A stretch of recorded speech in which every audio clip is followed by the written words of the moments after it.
اپنے مسائل کو حل کرنے کے لیے سبسکرائب کریں آپ کے مسائل کا حل۔ پردہ کر کے ہاتھ اور پاؤں کھلے رکھنا کیسا ہے؟ میں نقاب اور پردے کے ساتھ گھر سے نکلتی ہوں لیکن ہتھیلی اور ہاتھ پاؤں کھلے ہوتے ہیں۔ کبھی ایسا لگتا ہے کہ نامحرم کی نظریں ہاتھ اور پاؤں پر جا رہی ہیں، تو کیا اس کا مجھے گناہ ہوگا یا پھر میرا فرض پورا ہو گیا؟ اس کا گناہ مردوں کو خود ہوگا۔ بنت عبداللہ، اسلام آباد سے۔ دیکھیے، عورت کے پردے کے مختلف درجات ہیں۔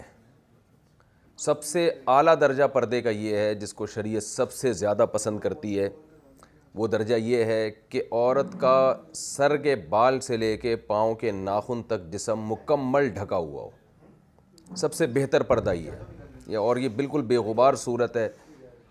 اور اس میں تقویٰ بھی زیادہ ہے، فتنے کا اندیشہ بھی کم ہے۔ یہاں تک کہ عورت اپنی آواز کا بھی پردہ کرے،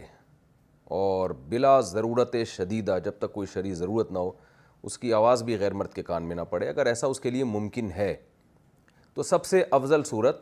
شریعت میں پردے کی یہ ہے۔ ایسی صحابیات کو مخدرات کہا جاتا تھا،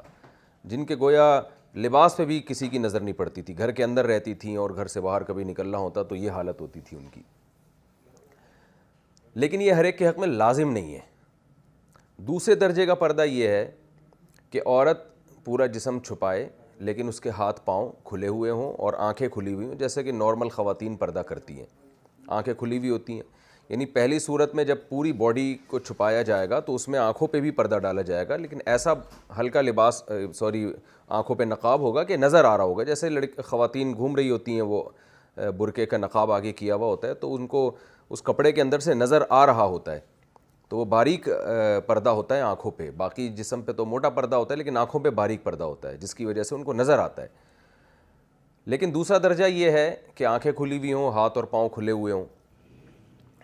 تو فی نفسہ ہی یہ لازم نہیں ہے۔ لیکن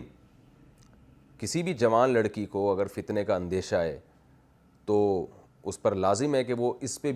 کو بھی چھپائے، یعنی اس کا مدار فتنے پر ہے۔ تو اب آپ خود بتا رہی ہیں کہ مجھے ایسا لگتا ہے کہ مرد میرے ہاتھ اور پاؤں کی طرف دیکھ رہے ہیں، تو آپ کو جب لگ رہا ہے، ایسا نہ ہو وہم ہو آپ کو، اگر واقعی لگ رہا ہے تو اس میں تقویٰ کا تقاضا یہی ہے کہ آپ اپنے ہاتھوں کو بھی چھپائیں اور آنکھوں کو بھی چھپائیں اپنی، یعنی اس میں کوئی وہ ایسا نقاب لیں جو آنکھوں کے سامنے پڑا ہو۔ لیکن اس میں بہرحال گنجائش کا پہلو ہے کہ اگر کسی کے لیے اتنا پردہ کرنا مشکل ہو رہا ہے یا کوئی اتنا فتنے کا اندیشہ نہیں ہے، تو یعنی ایک ہی حکم سب کو نہیں، سب پہ لاگو ہوگا۔ اور ویسے بھی اس زمانے میں بے دینی اتنی زیادہ پھیل چکی ہے کہ کوئی عورت اگر اس درجے کا بھی پردہ کر لے گی تو شاید اللہ تعالیٰ قبول کر لیں کہ بھئی چلو ان سے تو ہزارہ گنا بہتر ہے نا جو چہرہ کھول کے گھوم رہی ہیں یا یہ کہ بالکل بے لباسی میں گھوم رہی ہیں، تو ان سے تو بہرحال بہتر ہے۔ تو یہ کہنا کہ ایسی صورت میں یعنی لڑکی اگر ہاتھ اور پاؤں کھول کے جائے گی تو اس کو گناہ ملے گا، تو گناہ کا لفظ تو میں نہیں کہہ سکتا کہ ایسی بے پردگی میں اس کو گناہ ملے گا، لیکن بہرحال یہ تقوی کے اعلیٰ درجے کے منافی، اور اس میں فتنے کا بہرحال اندیشہ ہے۔ فتنے کا مطلب یہ نہیں ہے کہ کوئی اغوا کر کے لے جائے گا ایسی لڑکی کو اور جو ہے نا شادی کر لے گا زبردستی اس کے ساتھ، ہی کوئی ایسا نہیں ہے۔ فتنے کا مطلب یہ ہے کہ بہرحال جو ٹھرکی قسم کے مرد ہوتے ہیں، نظریں جن کی گندی ہوتی ہیں، وہ لطف اندوز ہوتے ہیں بہرحال۔ خاص طور پہ لڑکی اگر خوبصورت ہے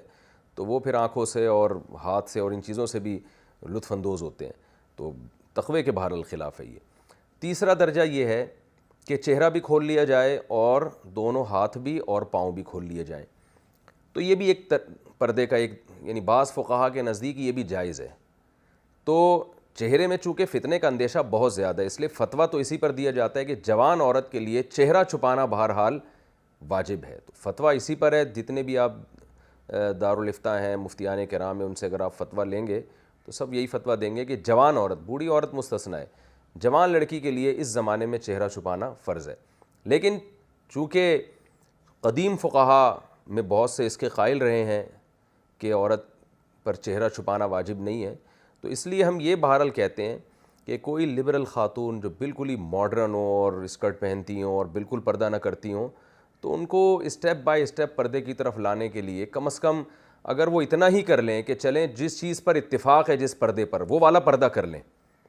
اور جو اختلافی پردہ ہے اس کی گنجائش سے وہ فائدہ اٹھا لیں، تو شاید اللہ سے امید ہے کہ ان کو گناہ نہیں ملے گا، یعنی اللہ سے امید کی جا سکتی ہے کہ ان کو شاید گناہ نہ ملے۔ تو جو جیسے فنکارائیں ہیں، اداکارائیں ہیں، گلوکارائیں ہیں، اس طرح کی خواتین کے لیے مکمل 100% پردہ کرنا اگر مشکل ہو رہا ہے تو چلو بھی some thing is better than nothing, آپ چہرہ کھول لیں اور دونوں ہاتھ اور دونوں پاؤں کھول لیں اور اس گنجائش پر عمل کر لیں اس نیت کے ساتھ کہ شاید اللہ آگے چل کے اس سے بھی آگے کی توفیق دے دے۔ اس لیے میں ایسی خواتین کو بھی ملامت نہیں کرتا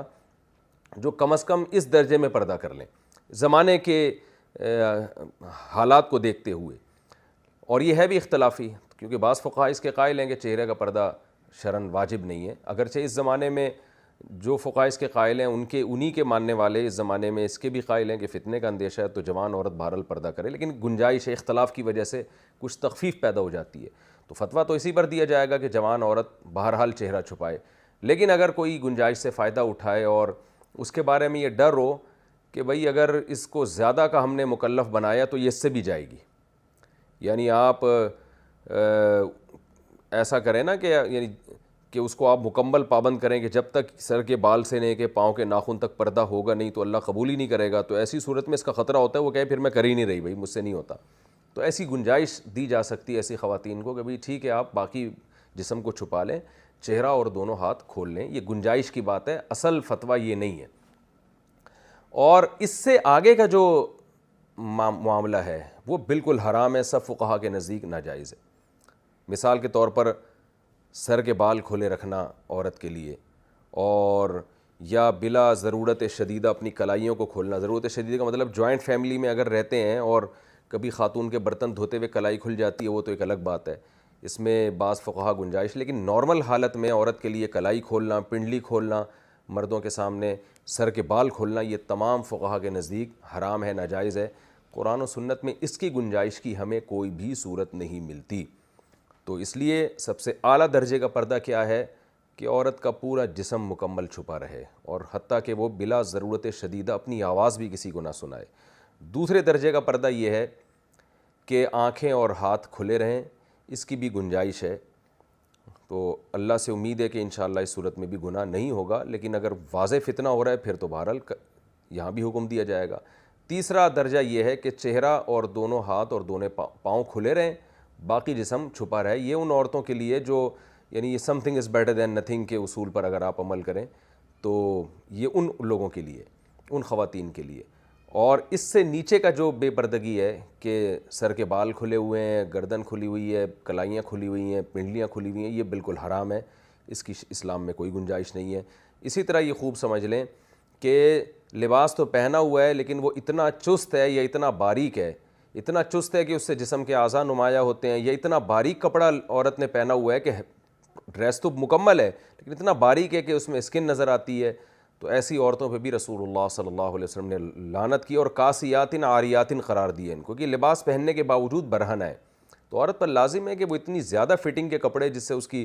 جسم کے اعضاء نمایاں ہوتے ہوں وہ نہ پہنے، یہ بھی ناجائز ہے۔